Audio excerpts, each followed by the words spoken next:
Right now, make no mistake, there is a war on law and order. There is a war on basic civilizational norms going on in this country, in this state, and in this city. And we've been talking about it for over a year and a half. It was, let's put it this way. At the beginning of this year and into last year, it was a Cold War on civilization. It wasn't a shooting war, but it was definitely a war on civilization when you saw the criminal vagrant situation and our police, the men and women who wear the uniform to protect and serve and keep our communities safe, who have to go into harm's way, picking up diseases and having to clean up after the horrible, horrible decisions that our elected officials make, specific to the homeless situation and the rampant drug use and crime and prostitution and horrific sanitary conditions that they had to deal with, and the various laws that are passed that force our police officers to look the other way when they see a crime or have to make the choice that it's not worth it to pick up somebody for $500 worth of theft because it's just a misdemeanor. Why even bother with that paperwork? We'll focus on the felonies. These are the conditions that our police officers were forced to deal with right up until this summer. And we've gone from that Cold War on cops to a shooting war on cops. And it manifested itself in a perfect example of a infiltration of the Van Nuys community station this week. And we can, well, let's bring in our guest here to talk about it, because I'm so overwrought and emotional about this because I love our cops so much. Craig Lally is the president of the Los Angeles Police Protective League. And Craig, we've got a lot to cover. We really do. I appreciate you joining us. My pleasure, Larry. Pleasure to be on your show again. Let's start with what happened at the Van Nuys community station. I'm so sick and tired of all of these media accounts and all of these politicians calling these people peaceful protesters. Explain to me exactly how the community station in Van Nuys was vandalized and the despicable nature of this vandalism. And can we just and can we do away with calling them peaceful protesters at this point? Because this is not how peaceful protesters work. No, and that's you know what, I can't help what the media portrays it. That's way beyond my pay grade. But you know, it started out. What they're there for is to intimidate cops. They want to goat them into getting a use of force. They all have the cameras open and running. So that's the way it generally starts. They want to antagonize the police. That's why they come to the police station. And then if they don't get to go to the officers and there's no reaction, then they go into destruction mode, and then they just turn up the place. They took the flag down, which is disgusting. Took our flag from the police station, took it down and burned it. They spray painted the hell out of the whole station. And like I said, they go in destruction mode, and then they just leave, and that's what we're left with. And you know, that's the officer's home. It's any police station is their home. They live there 24/7, and they don't have a right to do that. And and you know what? It's taxpayers' money that's got to fix everything. Yeah. You know, when they break the lanterns, when they break the lights, when they spray paint the walls, the taxpayers got to clean that up. They burned an American flag. They harassed cops coming in and out during a shift change in their cruisers. They spray painted on the elevator doors, "Y'all gonna lose, pigs." Guess they'll qualify for the English as a second language studies as well. This is not. These are now. They're not peaceful protesters, and yet they are characterized and supported and encouraged as peaceful, righteous protesters by elected officials like LA City Council member Mike Bonin. Absolutely. I saw him retweet the carnage that's going on in Portland. You know, with what are they in their 90th day now, or I lost count. Yeah. How many days of riots that they declared? And he retweeted some. He wanted to bring that to LA about 2 or 3 weeks ago. That's disgusting. You have a sitting city council member wanting to bring that violence and that mayhem and that chaos to L.A., and then who's got to deal with that, Larry? We have to deal with it. Nobody else. And then they put us between a rock and a hard place when we try to protect the city from all these people coming in from all over the country, the anarchists that are being paid, by the way, to destroy stuff, and then we're stuck with holding the bag. Yeah. But I'm so confused here, Craig. And listen, you know these players even better than I do. The politicians and the members of the permanent bureaucracy here in Los Angeles government.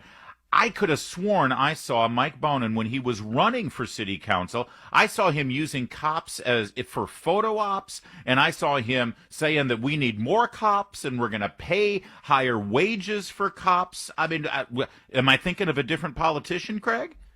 No, that's just one of his many flip-flops. I stood on the stairs of the Manchester Police Academy.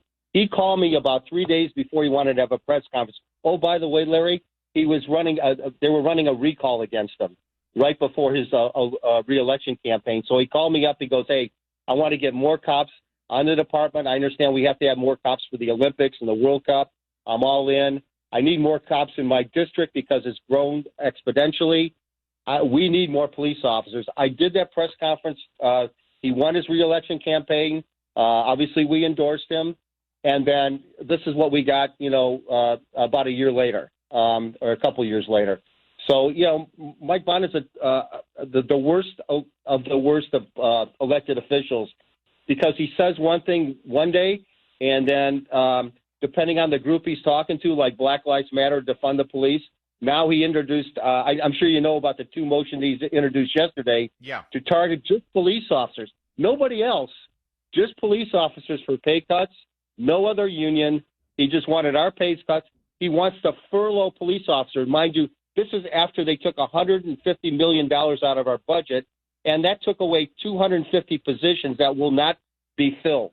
Okay? So in addition to 250 police officers, he wants more of our blood. So, but the positive side is, Larry, that the city, his colleagues firmly rejected his wacky proposals to cut more cops and their pay. And basically now he's left with going back to his anti-police groups and kissing their butts to see what the next move is with BLM and defund the police. Now he's got to go back there and figure out what the plan is because that plan didn't work. Yeah, but think about that for a minute, Craig Lally. He's even too radical for the balance or majority of the LA City Council, which frankly is a rather radical elected body. But even they looked over at Mike and said, "Mike, what are you talking about here? That's insane." And he couldn't get their support. We're speaking with Craig Lally, as a president of Los Angeles Police Protective League, and I expect a politician to be duplicitous. I expect a politician to flip-flop. I don't put a lot of my weight and invest a lot of my trust and faith in politicians, and that means all politicians, from Republicans to Democrats, from the president down to a city councilman. But when you mess with the cops, when you promise one thing when you're getting votes, and you use good people like your organization, the LA Police Protective League, and men and women in uniform for your own craven political campaign purposes, and then you turn on them, there's a special kind of awful for that, Craig. I just want to know whether the people get it and whether we can, rise up. You said he faced a recall then. This is a perfect reason to lead a new recall effort now. Well, you know what? He deceived us. There's no question about that. But more importantly, Larry, he deceived his own district because the reason he got reelected, because it was like a promise to hire more cops, put more cops in his district. Yep. So he deceived both of us. So we do polling all the time. What's really shocking to me, some of these politicians that go against law enforcement, the polling always is we're always the underground out there, the people that vote and work and live in the city are very pro-police, very pro-police. And I'll compare our polling to Mike Bonin's polling in his district any day of the week. That's what's so baffling. It's so baffling. He's probably got a 5% approval rating in that district, yet he's coming after the cops, which are light years. We understand his district better than he does. That's what's so crazy about all this. By the way, you can get all the details here. It's a great website. It's called flipflapbonin.com. Flipflap, again, is it Bonin or Bonin? It's Bonin. Flipflapbonin.com, and you can even get your own flip-flops. It's pretty great. But and Larry, we're going to order more for Mr. Bonin because he wore the last pair we sent him out, so we got to get him some more. That's right. He's got right down to the soul, if there were any soul involved in these. It's a stark difference that you lay out here between what he was like when he was campaigning in 2017, begging for votes and begging for political power, versus now. Establishing minimum patrol staffing levels, reinvigorating the patrol, increased pay, and he specifically, by the way, as I'm reading the campaign material, and these are his campaign documents from 3 years ago, he wanted to increase pay so he could attract more cops and hire and recruit more cops to get them into the system, and now it is literally the exact opposite. He thinks that you're the problem, Craig. Yeah, it's insanity. It's insanity, but it just goes to show you he will say or do anything to get reelected. And that, you couldn't put any. That's his own information he's put out there. And our pay raise is all it is, Larry, is to be competitive with other cities so we can recruit and retain police officers. Yeah. We're not the highest paid in the state by any stretch. We're not the highest paid in the country. But the pay increases that we've got is to make it so they don't go to other cities, because if there's a total unbalance with pay, nobody's going to come to the city of Los Angeles, especially now when they feel that their city elected officials have turned their back on the city. It's very difficult to recruit police officers nowadays, and he's making it even worse because all they got to do is turn on the TV and he's encouraging violence in the city. Who wants to become a cop and go through all that crap? Craig Lally, I got to ask you then, because it's always baffled me from my perspective, and I know you're a nonpartisan organization and you represent the cops and you look out for the best interest of the cops, but it's always baffled me, and I got to ask you now, the old adage, fool me once, shame on me, shame on you, fool me twice, shame on me. We're seeing now in a lot of cities around this country, and we're seeing at the national level, police organizations taking a second look at why they continue to support, in most cases, one political party that may promise you good contracts, but when the chips are down, they throw cops under the bus every chance they get. At some point, will your organization give a very, very strong reconsideration about what really is in the best interests of the cops? Is it really a strong pension? Is it really a good collective bargaining agreement? Or maybe it's the kind of support you really need at times like this? Well, Larry, it's very difficult. Obviously, when we start a process like endorsements for people, it's you got to take them at their word. You're hoping they're honest when they come into a room and they're telling you what they're going to do for their districts. Public safety is number one. And I know elected officials' number one priority is to make their community safe, not only for businesses, but people who live and work in the city. And you just don't know because, I hear you, Craig, but hold on. I mean, goes back to Gray Davis and what he did with the prison guard union at the state level. And I mean, there always seems to be an endorsement linked to a great deal in the collective bargaining agreement. And I mean, at what point do these law enforcement or first responder unions not start to learn the lesson that, yeah, this guy gave us a great deal, but then when the chips are down, they start changing the protocols at the prisons and the jails, or they start throwing cops under the bus. And ultimately, you need to listen. Republican candidates might not give you the best deal in the long-ranging pension funds that might bankrupt the state or the county or the city, but they're going to stand by you when you need them when people take to the streets.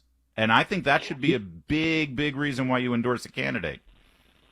Well, I'll agree with you on that, but it's all in the candidates and who's walking in the door there. Where sometimes, it's right. It's between Democrat A and Democrat B. Yeah. Well, we've got to get people to actually be inspired to run for office. That's the biggest problem we're lacking right now. We got to inspire people to run that are honest, that are in it for the right reasons. Yeah. But that's part of the dilemma we have. I've gotten calls from about 7 people that live and work in Mr. Bonin's area, and they're running in 2022. They're ready to run. They want an endorsement. Yep. They want to get rid of them, and they're going to get a lot of support.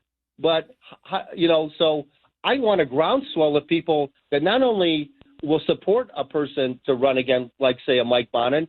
I need somebody qualified that's willing to do the right things for the right reasons. That's goal number 1A. Frankly, I think at this point, based on what you've been able to lay out, what we've been able to witness over the last 2 years in Mike Bonin's district, what you've now detailed here at flipflopbonin.com, I think we have more than enough reason to initiate a recall campaign. That's I think goal number one. Goal number 1A is to find the right candidate to run against him, defeat him once and for all. He deserves no less. And it sounds like the police league's endorsement is up for grabs and ready to go. We just have to find the right candidate, sir. Mhm. Well, not only that, Larry, just to remind your listeners that in 2022, we have 8 city council districts up for re-election.